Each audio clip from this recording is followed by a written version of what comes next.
Hai, Assalamualaikum. Okay, hari ni Izzah nak kongsi. Izzah ada tukar cap untuk lampu ni tau. Sebelum ni, cap ni dia punya colour off-white. Okay, so colour macam pearl tu, yang bukanlah colour putih susu tapi colour off-white. Jadi untuk colour off-white tu, untuk macam kita nak jaga, nak maintain kan habuk dia. Dan sebelum ni Izzah pakai material yang fabric, okay, untuk cap dia. Jadi untuk fabric kadang-kadang tu kita tak boleh macam sapu je dia punya habuk. So kita kena cuci, kita kena buka kan. So kali ni Izzah pilih untuk cuba material yang bukan fabric. So kalau kita tengok material ni yang macam yang kita boleh nampak ni lah, okay.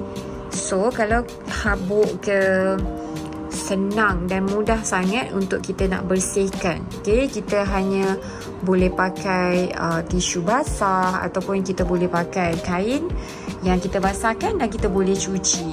Okay, so kalau you all plan untuk nak dapatkan mood baru dekat dalam rumah, okay, boleh guna untuk cuba tukarkan je cap lampu ni, lampu yang macam ni kan. So boleh tukarkan tone colour, senang je kan. Kita hanya buka macam skru yang macam ni kan. So nanti kan dia boleh kita masukkan lampu tu dan kita hanya pasang balik. Senang je, tak perlu nak pakai screwdriver ke apa-apa kan. So macam ni, dalam dia bulat kan. So just masukkan je kat dalam tu. Okay, masukkan dan gunakan ni dan kunci balik. Okay, kita tutup balik. Dah selesai tutup, nanti kita boleh pasang lampunya kat sini, kat bahagian dalam ni, dan boleh terus pakai. Jadi sebenarnya kita boleh je tukar-tukarkan mood colour dekat dalam rumah kita ni, okay. So macam ni kan, dari colour off-white sekarang dah jadi nampak sangat elegan.